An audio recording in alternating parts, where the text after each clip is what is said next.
Olá, amigos, tudo bem? Hoje o nosso estudo é o santuário. O santuário no contexto do grande conflito e também na restauração da verdade. Este é um tema fundamental. A Bíblia Sagrada diz aqui no livro de Êxodo, capítulo 25, versículo 8: E me farão um santuário para que eu possa habitar no meio deles. Esse versículo resume praticamente tudo que nós temos a estudar hoje. E para entendê-lo bem, precisamos navegar um pouco nas páginas das Sagradas Escrituras. Aqui no meu computador, eu tenho muitas informações importantes que eu gostaria de apresentar a você. Primeiramente, antes do pecado, o relacionamento de Deus com o homem era face a face. Está no livro de Gênesis, no capítulo 2, de 15 a 17, quando Deus se comunicava com Adão e Eva face a face. Isto antes do pecado. Logo após o pecado, o homem não pôde mais ter esse relacionamento face a face com Deus. O homem pecou e se escondeu de Deus. Por isso Deus chegou no jardim do Éden, na viração do dia, como de costume, e Adão e Eva não estavam ali, e diz a Bíblia que Adão e Eva falaram: Senhor, ouvimos a tua voz e tivemos medo e nos escondemos. Veja que logo após o pecado, o homem só ouvia a voz de Deus, mas não tinha mais esse relacionamento face a face. Muitos anos depois, na época do profeta Isaías, o profeta diz no capítulo 59, versículo 2, assim, as vossas iniquidades fazem separação entre vós e o vosso Deus, e os vossos pecados encobrem o seu rosto de vós, para que vos não ouça. Veja que na época do profeta Isaías, o homem nem sequer ouvia mais a voz de Deus. E nos dias de hoje, lemos em Apocalipse 3:20, eis que estou à porta e bato. Se alguém ouvir a minha voz, olha a condição, se alguém ouvir a minha voz e abrir a porta, entrarei em sua casa, cearei com ele e ele comigo. Percebeu o distanciamento? Percebeu o afastamento? O homem tinha comunhão plena com Deus, mas o pecado o afastou, e hoje, infelizmente, nós seres humanos não conseguimos mais ouvir a voz de Deus. Por esta razão, já que o pecado fez essa separação, esse muro de separação, então, baseado nisso e por esta razão, é que Deus pediu, e está aqui na Bíblia, Deus pediu, me faça um santuário e eu habitarei no meio deles. E aí Deus pede para fazer o santuário. E no capítulo 25 de Êxodo, Deus diz qual material deveria usar para fazer o santuário. E ali fala de ouro, prata, fala também de bronze, fala das cores, das metragens. Deus dá toda a orientação para que o santuário pudesse ser feito. E assim, Deus pediu a Moisés que fizesse um santuário. Mas como é que Moisés poderia fazer um santuário se ele não tinha especialidade, não era especialista em construção? Não sabia fazer isso. Então Deus lhe deu uma visão. E a visão que Deus lhe deu, eu quero mostrar a você agora, para que Moisés fizesse um santuário semelhante àquele. Vamos acompanhar? Vamos acompanhar na palavra de Deus, na Bíblia Sagrada. Que visão é essa? Que mensagem é essa? Que modelo é esse? Vamos lá? Vamos lá. Abra sua Bíblia no livro de Apocalipse, capítulo 11, versículo 19. E vamos ver aqui qual foi a visão que Deus deu a Moisés e que modelo é esse que Deus deu a ele, para que ele pudesse construir um santuário da forma correta. Diz aqui, Apocalipse 11, 19. Abriu-se então o santuário de Deus, que se acha no céu. E foi vista a arca da aliança, no seu santuário. E sobrevieram relâmpagos, vozes, trovões, terremoto e grande saraivada. Viu? Deus mostrou a Moisés um santuário que existe no céu e disse a ele, faça um santuário semelhante a este. Aqui no livro de Hebreus, capítulo 8, versículo 5, confirma esta mensagem. Diz assim, os quais ministram em figura e sombra das coisas celestes. Assim como foi Moisés divinamente inspirado ou instruído, quando estava para construir o santuário, o tabernáculo. Pois diz ele, vê, faças todas as coisas de acordo com o modelo que te foi mostrado no monte. Assim, Deus deu a visão do santuário para Moisés e disse, faça um igual. E Moisés fez um igual. Como é esse santuário? Vejamos alguns detalhes do santuário. de toda essa construção, a mobília, alguns detalhes importantíssimos, conforme Deus mostrou a Moisés naquela visão. Vamos lá. Aqui no meu computador eu tenho muitas informações que eu vou mostrar a você e você poderá acompanhar na Bíblia e também através das imagens. O santuário que Deus pediu que Moisés fizesse deveria ter um pátio, o lugar santo e o lugar santíssimo. Então vamos de novo. O pátio, o lugar santo e o lugar santíssimo. No pátio havia dois objetos. Um altar de sacrifício de animais e uma bacia com água, ou uma pia, se você quiser falar pia, com água. Aí, entrando no lugar santo, tinha uma mesa com 12 pães, eram chamados pães da proposição, pães feitos da flor da farinha, sem fermento. Tinha uma pilha de 6 aqui e uma pilha de 6 aqui, 12 pães. Ainda no lugar santo, tinha um castiçal com 7 lâmpadas. Essas lâmpadas ficavam acesas de dia e de noite, continuamente. E o que fazia aquelas lâmpadas ficarem acesas era azeite, o azeite. Tinha também no lugar santo um altar de incenso. Esse altar ficava mais ou menos ali próximo à divisão para o lugar santíssimo, mas ainda no lugar santo. Um altar de incenso. Depois, passando para o lugar santíssimo, havia uma cortina grande, um véu enorme. Essa cortina chamavam de véu. Esse véu é que separava o santo do santíssimo. No lugar santíssimo havia uma grande arca, um caixote, uma arca de madeira revestida de ouro, e essa arca é conhecida na Bíblia como a Arca da Aliança, ou Arca do Concerto. Ali estava no lugar santíssimo. Dentro desta arca, no lugar santíssimo, tinha o maná, a vara de Arão que floresceu e as 2 tábuas dos 10 mandamentos. Isso estava dentro da arca. Sobre a arca tinha uma tampa, e essa tampa chamava-se propiciatório. E sobre a tampa haviam 2 anjos querubins feitos de ouro, assim, ó, um curvado para o outro, assim, entendeu? Desse jeito. 2 anjos sobre a tampa da arca. E aí, no meio desses 2 anjos, sobre a arca, no lugar santíssimo, era exatamente ali que Deus se manifestava uma vez ao ano. Esse dia que Deus se manifestava era conhecido como o dia da expiação. Era o dia da reconciliação, o dia do juízo, o dia do perdão, o dia da misericórdia. Esse dia da expiação, Deus se manifestava ali, no lugar santíssimo, sobre a arca, entre os 2 querubins. Essa manifestação de Deus ali era conhecida como Shekinah. O Shekinah era a presença de Deus, uma nuvem de fogo com a presença do Deus Todo-Poderoso. Tudo isso que acabei de apresentar a você está em Hebreus capítulo 9, de 1 a 7. Lembrando que no lugar santo, o sacerdote entrava, e no lugar santíssimo, só o sumo sacerdote. O sacerdote entrava no lugar santo 2 vezes ao dia, e no lugar santíssimo, o sumo sacerdote sozinho, 1 vez no ano, ou ao ano. O que tudo aquilo significava? Para que aquele santuário? O santuário do Antigo Testamento era como uma escola para ensinar para o povo o plano da salvação. Até porque antes de Cristo morrer na cruz, as pessoas não tinham essa referência que nós temos hoje para obter o perdão pelo sangue de Cristo. Então, eles tinham o santuário e toda vez que cometia um pecado, eles deveriam pegar um cordeiro, o pecador levava o cordeiro até o pátio do santuário, ali ele se ajoelhava, colocava a mão sobre a cabeça do cordeiro, confessava os pecados a Deus e transferia a sua culpa do pecado para o cordeirinho.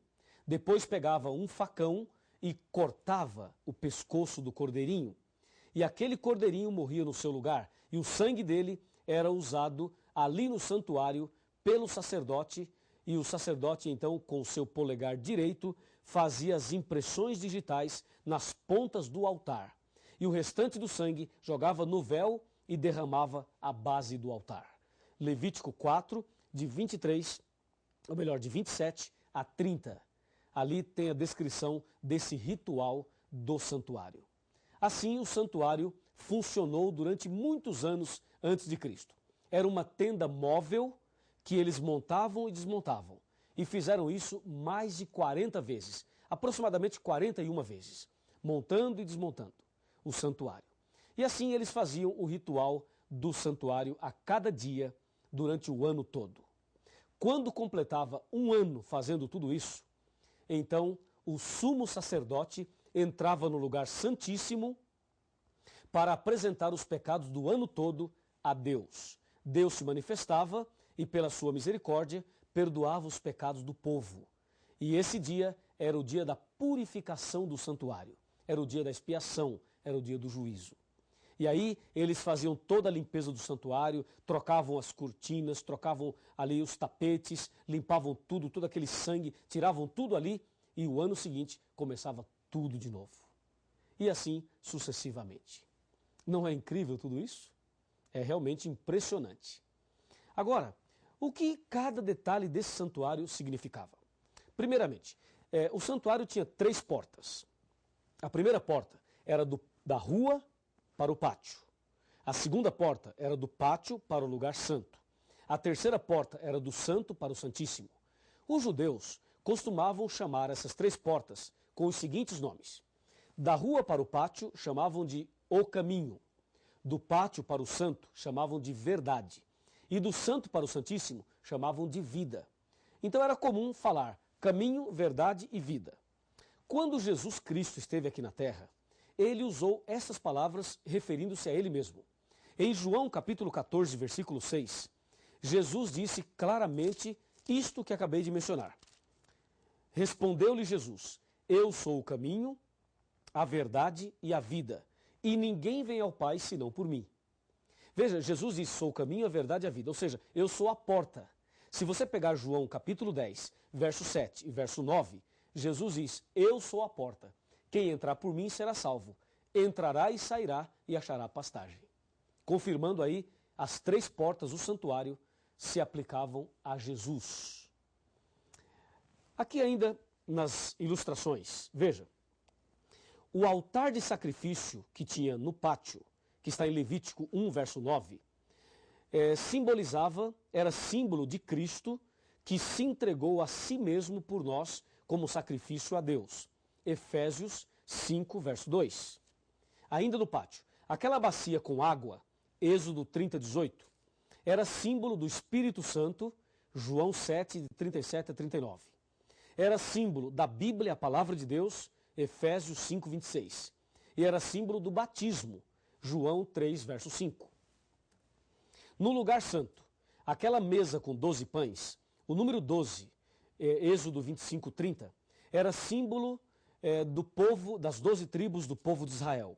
E o pão sem fermento simbolizava Jesus, o pão da vida. João 6, 48. Lembrando que não tinha fermento, porque fermento era símbolo do pecado. E como Jesus nunca pecou, o pão tinha que ser sem fermento. Ainda no lugar santo tinha um castiçal com 7 lâmpadas. O número 7 representava as 7 igrejas do Apocalipse. Apocalipse 1, versículo 20. E isso está ligado a Êxodo 40, verso 24. E a lâmpada, a luz em si, que ficava acesa de dia e de noite, representava Jesus, a luz do mundo. João 8, versículo 12. Ainda no lugar santo, o altar de incenso. Êxodo 40, 26. Isto era símbolo ou representava a oração dos santos, o culto a Deus, que está em Apocalipse 5, versículo 3. No Santo dos Santos, no Santíssimo, tinha a Arca do Concerto, Êxodo 26, verso 33. Sobre o propiciatório era visível a presença de Deus. O que representavam então os objetos que estavam dentro da arca? O maná, a vara de Arão e as tábuas da lei. O maná representava o cuidado de Deus, que Deus proverá. Deus cuida de nós e provê o necessário para você e eu vivermos. A vara de Arão representava ali que Deus está no controle. É Deus que dirige a sua igreja, o seu povo e a nossa vida. É Deus que está no controle de tudo, inclusive da sua vida. Ali tinha também as tábuas da lei. As tábuas da lei representavam amor e justiça, ou o juízo final. Assim, você percebeu que o cordeirinho simbolizava Jesus, o sacerdote simbolizava Jesus, o sumo sacerdote simbolizava Jesus, as 3 portas simbolizavam Jesus, o sacrifício era o sacrifício de Jesus. Tudo que tinha no santuário era símbolo de Jesus. Por isso, veja o que aconteceu quando Jesus morreu na cruz, já que tudo representava Jesus, já que tudo era símbolo de Jesus. O que aconteceu quando Jesus morreu na cruz? Vamos ver? Me acompanhe aqui. Primeiramente, nós vamos abrir a Bíblia em Isaías 53, para você ter a certeza que tudo que tinha no santuário simbolizava nosso Senhor Jesus Cristo. Aqui está Isaías capítulo 53, a partir do versículo 3. Com muita solenidade eu vou ler. Era desprezado e o mais rejeitado entre os homens, homem de dores e que sabe o que é padecer, e como um de quem os homens escondem o rosto, era desprezado, e dele não fizemos caso. Certamente ele tomou sobre si as nossas enfermidades, e as nossas dores levou sobre si, e nós o reputávamos por aflito, ferido de Deus e oprimido. Mas ele foi traspassado pelas nossas transgressões e moído pelas nossas iniquidades. O castigo que nos traz a paz estava sobre ele, e pelas suas pisaduras fomos sarados. Todos nós andávamos desgarrados como ovelhas, mas o Senhor fez cair sobre ele a iniquidade de todos nós. Ele foi oprimido e humilhado, mas não abriu a sua boca. Como cordeiro foi levado ao matadouro. Veja, como cordeiro foi levado ao matadouro. E como ovelha muda perante os seus tosqueadores. Ele não abriu a sua boca. João Batista o reconheceu como cordeiro de Deus. Quando João Batista viu Jesus ali no Rio Jordão, disse: eis o Cordeiro de Deus que tira o pecado do mundo. Sim, todo o ritual do santuário apontava para Jesus. Assim como o pecador confessava os pecados e transferia sua culpa para o cordeirinho, e o cordeirinho morria, assim também Jesus levou sobre si as nossas culpas, os nossos pecados. Todos os pecados Jesus levou sobre si. E, infelizmente, Jesus teve que morrer. Mas, felizmente, ele morreu. Porque se ele não morresse, nós não seríamos salvos. Ele levou sobre si os nossos pecados. Como o cordeirinho, também no Velho Testamento, simbolizava isto. Meu amigo e minha amiga. Agora que você entendeu muito bem isso, é preciso entender o último aspecto desse estudo. Aqui em São Mateus, no capítulo 27, no versículo 50 e no versículo 51, aqui diz: e Jesus, clamando outra vez com grande voz, entregou o Espírito. E eis que o véu do santuário se rasgou em 2 partes, de alto a baixo. Tremeu a terra, fenderam-se as rochas. Ou seja, quando Jesus morreu na cruz, todo aquele ritual do santuário acabou. Todo aquele sistema de sacrifício de cordeiros do passado perdera o valor quando Cristo morreu na cruz. Hoje, Jesus ressuscitou, ou melhor, já está ressuscitado, ressuscitou ao 3º dia, e hoje ele está no céu, à direita de Deus, no lugar santíssimo do santuário, intercedendo por nós. O que Deus então espera de mim e de você? Por favor, vem aqui bem pertinho, quero falar algo muito importante para você.